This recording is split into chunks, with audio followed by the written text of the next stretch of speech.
Merci de nous choisir. Il est midi, c'est l'heure du grand journal. Antoine Diouf. Au sommaire, liberté provisoire pour Hassan Baké à l'instant à Diourbel. Ce jeune marabout avait été envoyé en prison dans l'affaire de l'incendie de domicile du député Moustapha Cisselo. L'affaire Ousseynou Diop fait peur à certains chauffeurs de taxi. Ils s'engagent à respecter désormais le code de la route pour ne pas subir le coup de la loi. Cas suspect d'Ebola à Ziguinchor, les résultats des prélèvements connus dans quelques instants.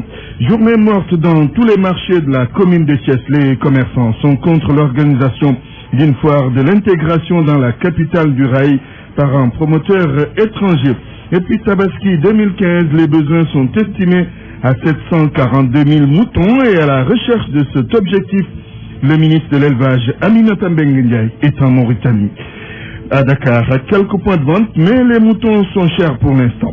L'actualité internationale avec Mamadou Amar Dione. Bonjour Amar. Bonjour Antoine. Les titres. Retour controversé de Moussa Dadis Camara. Le président guinéen Alpha Condé rejette les accusations portées contre lui. Je n'ai pas demandé à la Côte d'Ivoire de bloquer l'opposant guinéen, précise Condé. Les chiffres sont alarmants. Le HCR dénonce plus de 300 000 personnes qui ont traversé la Méditerranée depuis le début de l'année. Parmi ces migrants, 2500 sont morts. Et puis la 4e édition du New York Forum Africa s'ouvre aujourd'hui à Libreville, la capitale gabonaise. Au menu des discussions, donc l'investissement dans le continent de l'énergie. Le développement de tous ces titres dans quelques instants. Cher Tidiane Diagne, bonjour. Bonjour Antoine Diouf. L'actualité des sports avec vous, les titres. Phase nationale des Navetans ce soir, les demi-finales à Kaolack, fait marquant de Caredas n'est toujours pas complet. La CQRP de l'ONCAP se prononce sur un recours introduit par Tchofan de Dakar, vainqueur de Ufragel de Kaolack sur la pelouse. Et puis nous reviendrons sur le journal de l'Afro-Basket avec une présentation du Nigeria et disons ses points forts. Vous entendrez aussi Chafar, l'entraîneur de l'équipe nationale de basketball du Sénégal. Mais pour cette fois-ci, ce sera juste après le journal d'Antoine Diouf. Et puis du sport, d'un point de vue, comment voyez-vous le comportement du Sénégal dans l'Afro-Basket en Tunisie? Avant cela, il y aura sans doute critique média comme tous les vendredis avec Mohamed Ali Mouba. Bienvenue à toutes et à tous. Antoine Diouf. Information RFM. Hassan Baké vient d'obtenir la liberté provisoire. Ce jeune marabout avait été emprisonné le 16 mars dernier. C'était suite à l'incendie des domiciles du député Moustapha Cisselo. Mohamed Diop. Serigne Hassan Baké recouvre la liberté 6 mois après avoir été placé sous mandat de dépôt dans l'affaire de l'incendie des domiciles de Moustapha Cisselo à Touba. Une liberté provisoire accordée par le juge d'instruction du premier cabinet du tribunal de grande instance de Diourbel qui l'a placé sous contrôle judiciaire assorti de mesures de sûreté. Par exemple, Serigne Hassan a l'obligation de se rendre tous les 21 jours au cabinet du juge.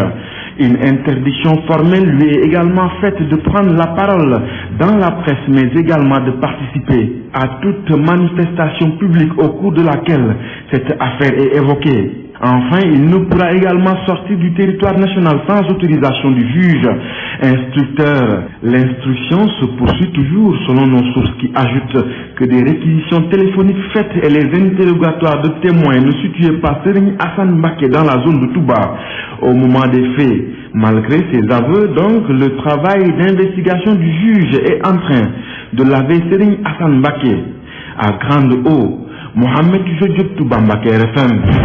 RFM, la radio de toute l'actualité. 12h05, attendu vers 12h30, oui, les résultats du cas suspect d'Ebola à Ziguinchor. Et c'est l'Institut Pasteur de Dakar qui va les livrer, oui. En fait, depuis avant-hier, l'hôpital régional de Ziguinchor a reçu un ressortissant guinéen qu'il a mis en isolement. Le patient présentait des symptômes suspects. Et puisque Ebola est toujours en Guinée, à ces jours, la région médicale continue d'être vigilante au niveau des points de passage à la frontière entre le Sénégal et la Guinée. En plus de cela, le dispositif mis en place pour la prise en charge d'éventuels cas est bien fonctionnel, c'est Diouf Laminba. Le plan de riposte de l'épidémie à virus Ebola est toujours de vigueur dans la région de Sédhiou. Le contrôle des points de passage au niveau des frontières sud est l'aspect sur lequel un accent particulier est mis. Là-dessus, la région médicale travaille de concert avec les forces de sécurité, si l'on en croit Youssouf Ndiaye, médecin-chef de région de Sédhiou. De manière continue avec les médecins-chefs de district. En tout cas, la région avait visité l'ensemble des points frontaliers, mais déjà la police des frontières est même mise au niveau de l'armée et de la douane, au niveau des frontières, notamment dans les groupes, donc des contacts sont faits régulièrement. Ces actions seront bientôt renforcées par la formation de leaders issus de différents secteurs d'activité grâce à l'appui de partenaires techniques et financiers. Nous avons eu quand même la chance d'avoir un financement qui aujourd'hui va s'adresser à des cibles qui n'avaient pas été prises en compte totalement, par exemple les responsables directs, former les chauffeurs, les piroguiers, et des mobilisations sociales suivies de visites à domicile intégrées qui seront faites par les Badianigo. Mais au-delà de ce travail de prévention, un dispositif de prise en charge d'éventuels cas suspects est toujours maintenu, assure M. Ndiaye. Pour n'importe quel cas suspect s'est déclaré, nous avons en tout cas l'essentiel aujourd'hui pour les éléments en termes de protection, de prise en charge de base. Il y a des centres de traitement, des centres de prise en charge. Donc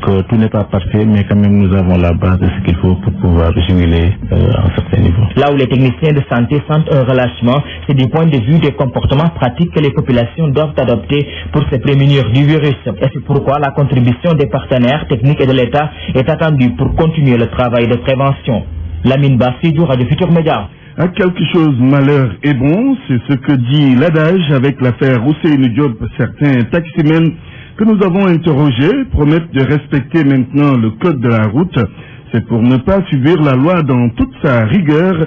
Ils se sont confiés à Nafissa Toussila qui signe ce reportage. Emprunter une passerelle à piétons en toutes circonstances est inimaginable pour Serine Bakessar. Ce jeune chauffeur de taxi se confie. Ousseynou Diop n'a pas d'excuse. Moi, je ne ferais jamais ça. Si j'étais dans la même situation, j'aurais fait demi-tour et non emprunté la passerelle à piétons. Et d'ailleurs, c'est interdit. Il devait le savoir. Je pense qu'il n'a rien à dire. Sangan Gay est lui aussi chauffeur de taxi. L'attitude d'Ousseynou Diop lui a ouvert les yeux et il estime que ses collègues doivent en faire autant. Je suis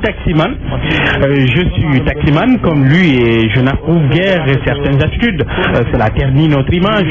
Certains agressent les passagers ou volent leurs affaires.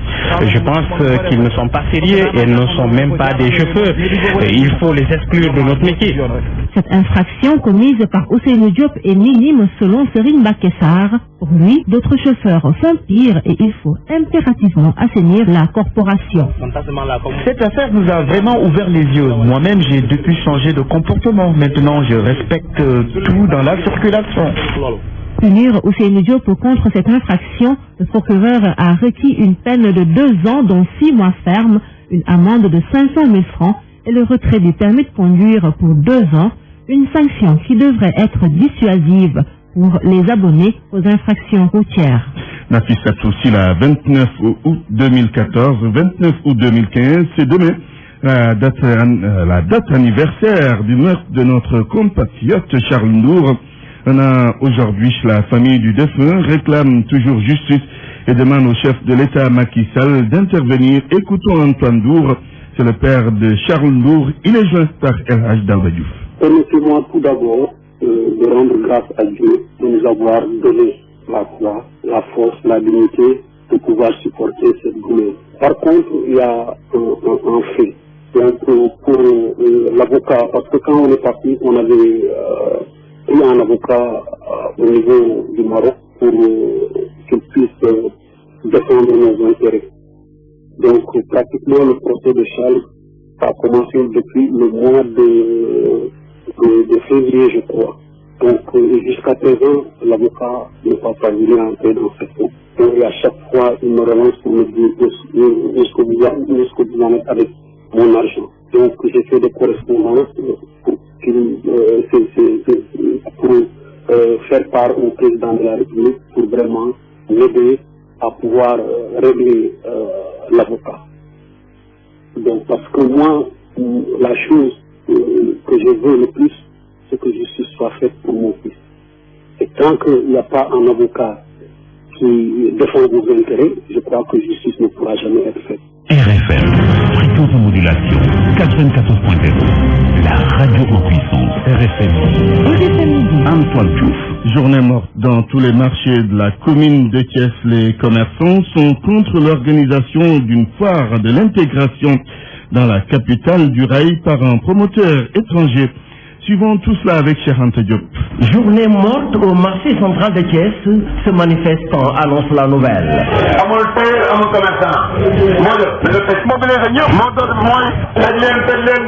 Mégaphone à la main, tous les commerçants obéissent et ferment boutique. Même les marchands ambulants rejoignent les rangs. Le coordinateur du comité de pilotage du marché central. Nous acceptons une jurement rien que pour le foire qu'il y avait organisé à la promenade des Thiessois sur l'autorisation du maire Talsile et les patentes même pour le refuser de payer jusqu'à l'arrêt de la foire. Ils ont marché du boulevard général de Gaulle à la préfecture de Thiès pour rencontrer le préfet. Organiser une marche solennelle vers le préfet qui est le premier autorité de cette ville. Talsila, le maire de la ville de Thiès, est pointé du doigt. Il l'accuse d'avoir autorisé la tenue de cette foire qui constitue un manque à gagner pour eux. Talsila était absent au Sénégal. Elle reste un problème sérieux aussi au Thiès. Tous les commerçants thiessois se sont mobilisés. Nous n'accepterons jamais qu'une telle foire soit organisée à Thiès par un promoteur. D'ailleurs, il vient de Dakar. Sur autorisation du maire Talsila. On n'a pas pu recueillir la version de la mairie où on nous affirme que Talsila est actuellement en voyage. RFM Thiès, Cheikh Anta Diop. Tabaski 2015, le ministre de l'Élevage et des Productions Animales séjourne depuis hier en Mauritanie. Aminata Mbengue Ndiaye est à la recherche de 104 709 moutons. Le ministre de l'Élevage a laissé entendre que pour les besoins de la fête de Tabaski, les besoins en moutons sont estimés à 742 000 et la région de Dakar à elle seule consomme 253 000. De retour au Sénégal, demain, Aminata Mbengue Ndiaye effectuera une visite de travail à partir de dimanche dans les régions de Kaffrine, Tambacounda et Kolda. Fatick, le paiement de l'impôt pose problème dans les zones rurales. Et pour faire face à la situation, le Centre régional des services fiscaux a initié des journées fiscales dans les différentes communes. Et tout est parti de Tataguine. Correspondance Aminata Goudiaby.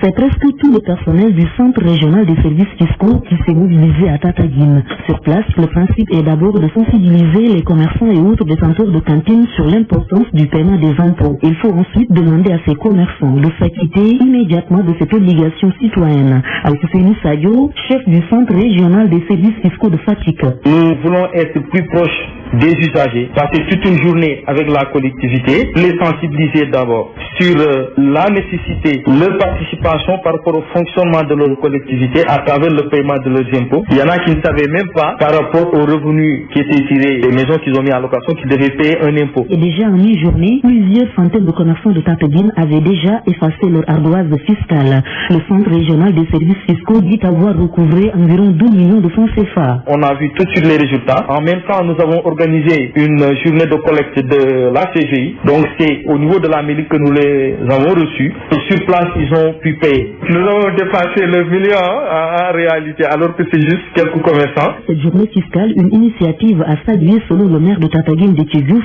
D'après lui, elle va permettre à la collectivité locale de mobiliser des ressources afin de faire face à certaines dépenses. Nous allons pouvoir donner beaucoup de contreparties au niveau des projets ou bien des programmes. Donc, les projets ou bien programmes, ils ont tendance à demander des contreparties. Si la commune n'a pas de fonds propres, ils n'arrivent pas à mener dans un contrepartie. Le Centre régional des services fiscaux de Fatick compte répéter la même activité dans d'autres collectivités locales. Objectif, élargir l'assiette fiscale de la région de Fatick. Aminata Goudiaby, Fatick, RFM. L'actualité internationale. L'actualité internationale avec Mamadou Amandion. D'abord, Guinée-Conakry, polémique autour du retour de Moussa Dadis Camara.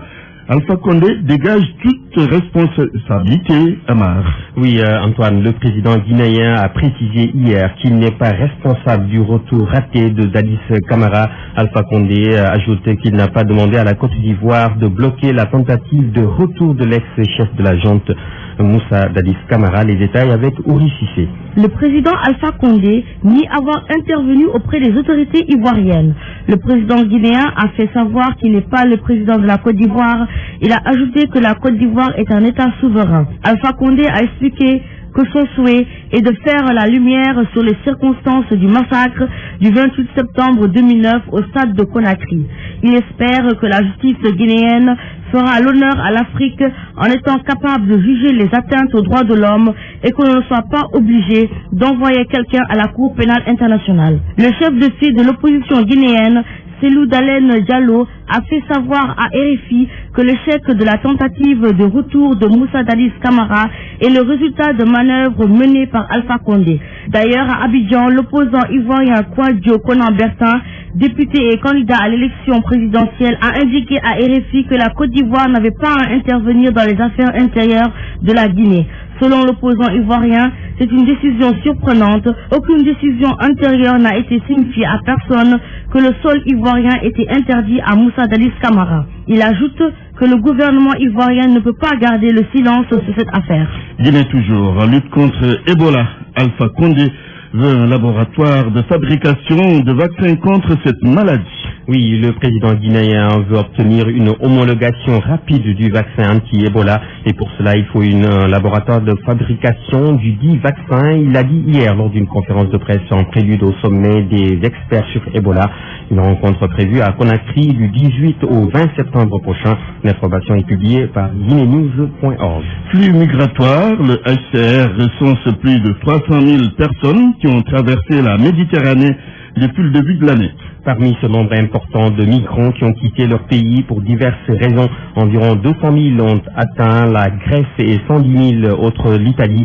C'est la porte-parole du HCR qui donne l'information. Melissa Fleming du Haut Commissariat de l'ONU pour les réfugiés a aussi annoncé la mort de 2500 personnes, lesquelles ont perdu la vie en mer alors qu'elles essayaient de se rendre en Europe. 76 morts dans le naufrage d'un bateau en Libye. Les 76 corps sans vie de ces migrants ont été récupérés suite au naufrage d'une embarcation au large de la Libye. Le bateau transportait 300 migrants. Selon l'AFP, 198 personnes ont pu être sauvées. C'est un porte-parole du Croissant Rouge qui apporte ses précisions sur le nouveau bilan de cette catastrophe. Le reste de l'actualité internationale. Oui, à Libreville, New York, Africa, donc un rendez-vous qui se tient en présence de plusieurs chefs d'État et de diverses personnalités. Jusqu'à dimanche, les décideurs du monde devront réfléchir sur le thème investir dans le continent de l'énergie de la capitale gabonaise. La correspondance de Yves Antonio Goula. Le fondateur du New York Forum Africa est convaincu que cette 4e édition va décider des actes concrets sur un programme axé sur le changement climatique, la jeunesse et le droit international en Afrique. Pour le Marocain Richard Atias, parmi les sessions de discussion, une sera axée sur le changement climatique. En fait, il faut déjà se préparer et avoir des idées solides et pertinentes qui seront proposées dans la capitale française du 30 novembre au 11 décembre prochain à l'occasion de la 21e conférence des parties à la Convention 4 des Nations Unies sur les changements climatiques. La feuille de route africaine issue du 4e New York Forum africain doit être la déclaration de Libreville. Cette année, le forum innove en lançant le premier prix de la jeune entreprise africaine doté de 100 000 €, soit 65 millions de francs CFA. Le forum va aussi permettre aux jeunes de rencontrer des personnalités qui peuvent les aider dans la mise en œuvre de leurs projets, à l'instar de fonds d'investissement de groupes tels Microsoft ou RTL. Yves Antonio Goula, Libreville, RFM. Cette fois-ci, à Dakar, rencontre des ministres des Finances et des gouverneurs des banques centrales de la CEDEAO. Cette rencontre est prévue le 4 septembre prochain et est donc inscrite dans le cadre de la 8e réunion ordinaire du Conseil de convergence de la CEDEAO. C'est pour examiner la mise en œuvre de la monnaie unique dans l'espace communautaire. Selon le communiqué que nous avons reçu, plusieurs points vont être abordés, Antoine. Merci Maudou Amardion pour cette page internationale.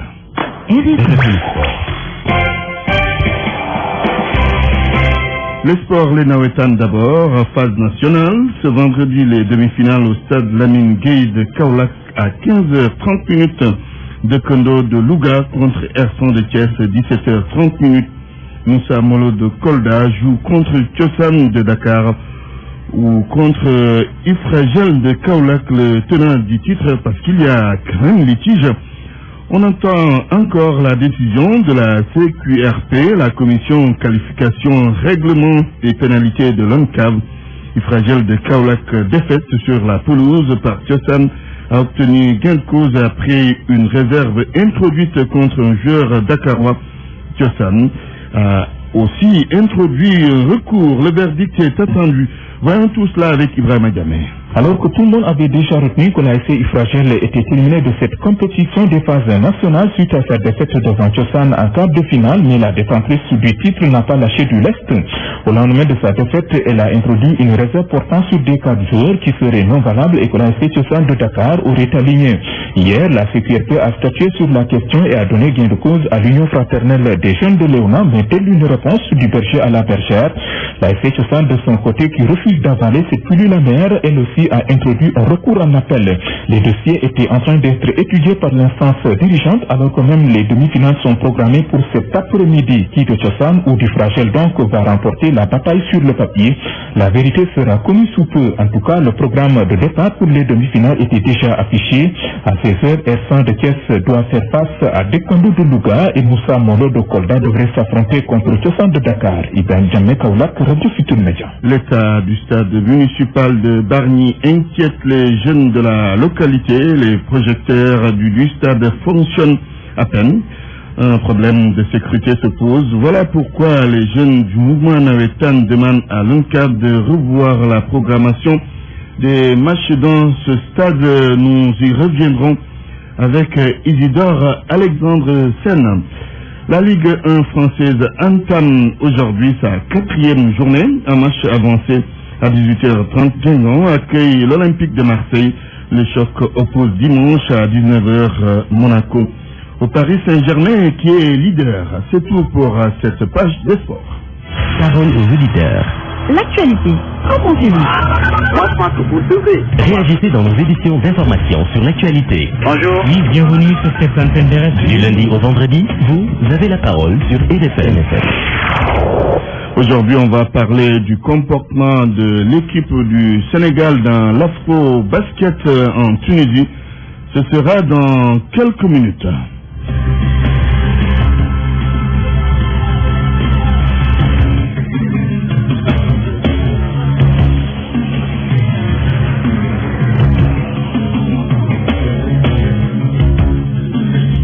Critique Média. Regard critique sur l'actualité dans les médias. Presse écrite, parlée, audiovisuel, averti. Critique Média, c'est avec Mohamed Ali Mouba. Bienvenue. Karim Wade a adressé une lettre au Khalif général des Mourides. Le groupe de contact de l'ONU enrôle le dossier Karim le mois de septembre prochain. L'ANME démentit de toutes ces informations. Qu'est-ce qui se passe dans nos rédactions? Pape Diogoy Faye, bonjour. Vous êtes directeur général de Direct Info. Qu'est-ce qui s'est passé dans l'affaire de cette lettre qui aurait été envoyée au Khalif général des Mourides? Les jeunes Baké qui ont rencontré Karim, qui ont appelé la presse pour leur dire qu'ils ont quelque chose pour le Khalif général des Mourides. Bon, là, je pense que c'est grotesque, parce que c'est des trucs qui... Bon, le journaliste, quand ça vient directement d'une personne et qui prend l'engagement formel de le dire et de se découvrir, de donner son nom, son identité et tout ça, donc le journaliste, il dit que c'est vrai. Mais n'avez-vous pas l'impression justement d'avoir été manipulé? On a été comme toute la presse, pratiquement pas manipulé, mais je parle plutôt Vous êtes prêt à voir? Voyons, c'est bon. Quand quelqu'un ment volontairement, vous savez, ça, pour moi, c'est pas de la manipulation, mais c'est de la mauvaise foi. Est-ce que, Pape Diogoy, le mieux n'aurait pas été aussi de faire les recoupements nécessaires avant de diffuser l'information? Si, on a essayé, mais vous savez aussi, l'entourage du Khalif, il y a des pro-Karim, il y a des pro-gouvernementaux, il y a des... Voilà, vous savez, donc, qui croire finalement? Merci, Pape Diogoy Faye. Nous avons au téléphone Cheikh Thiam, le directeur général du Soleil. Votre journal a apporté un démenti par rapport à cette information sur le groupe de contact de l'ONU qui enrôlerait le dossier Karim Wade le mois de septembre prochain. Qu'en est-il exactement? C'est le ministère des Affaires étrangères qui a fourni l'information et nous l'avons publiée, aussi simple que ça. En tout cas, il y a une ligne de conduite professionnelle que nous avons adoptée et sur laquelle nous ne transigeons pas. Comment faire justement pour ne pas tomber dans le panneau? Ibrahim Abahoum, vous êtes formateur. La question que vous est posée? Aujourd'hui, c'est quelqu'un qui dit que bon, Karim a dit, ou Karim aurait dit, ou on aurait dit pour Karim. Le lendemain, c'est l'État qui dit, ou on aurait fait dire pour l'État, ou quelqu'un a dit pour l'État, etc. Tout cela doit amener les journalistes à recentrer leur travail en se disant que toute information, quelle que soit l'origine, mérite d'être vérifiée, au moins la triangulation. Merci. Critique Média, c'est fini. Rendez-vous est pris pour vendredi prochain.